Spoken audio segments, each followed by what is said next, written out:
sun shines bright. Home, old Kentucky home. Well, Muhammad Ali will be remembered in his old Kentucky home today of Louisville. In fact, they've preserved his childhood home, and they just recently opened it. It's a small little pink house on an unassuming street. Well, that's where it all started. Today they will lay him to rest. Now, yesterday they had thousands attend a Muslim prayer service. Today is the funeral. President Clinton will be there. Other heads of state, the King of Jordan, the President of Turkey will be there. Here's a little more now. Louisville today. Before this afternoon's funeral, a procession will make its way around the streets of this city, passing by locations associated with Muhammad Ali. People have come from all over the world to remember the greatest of all time, but to folks from Louisville, he was just a hometown hero who brought joy into their lives. He loved everybody, you know, people of all cultures, creeds, religions. Doesn't have a mean bone in his body. Champion of not only the city, but of the world. Even today, young children like Cameron Grimes are learning from Ali's legacy. Always follow your dreams, no matter what, and keep on doing good. Bill Clinton, Bryant Gumbel, and Billy Crystal will be among those delivering eulogies at the funeral. Steve Kastenbaum in Louisville, Kentucky. All right, President Obama cannot attend because he'll be at his daughter's high school graduation today, but they'll have some crowd there. Rhode Island's own champ, Vinny Paz, will be attending the funeral. I met him a couple of times, and he was always so nice to me, always so gracious, always, you know, he was always a bit of a ball buster. You know, he was just a character. He's a character.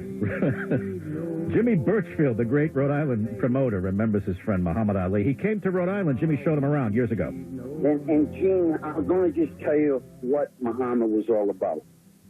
After we had dinner at the Classic, he said, I want you to take me to the worst place in Rhode Island where my people will be at. He believed in his people. He believed in whatever his beliefs were.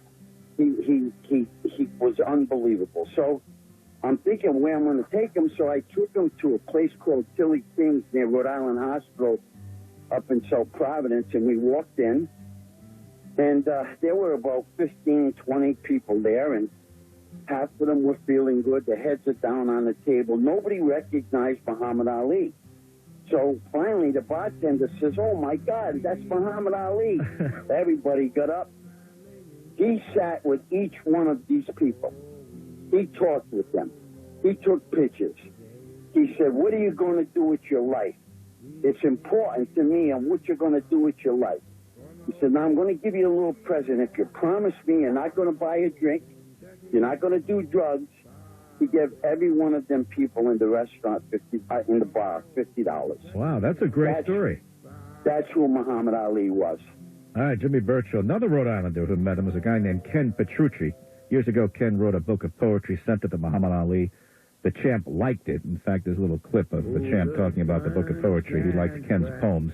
And then Ken said, I met him in '76 at a hotel in Houston. The thing I remember about Ali was he was not what he appeared to be.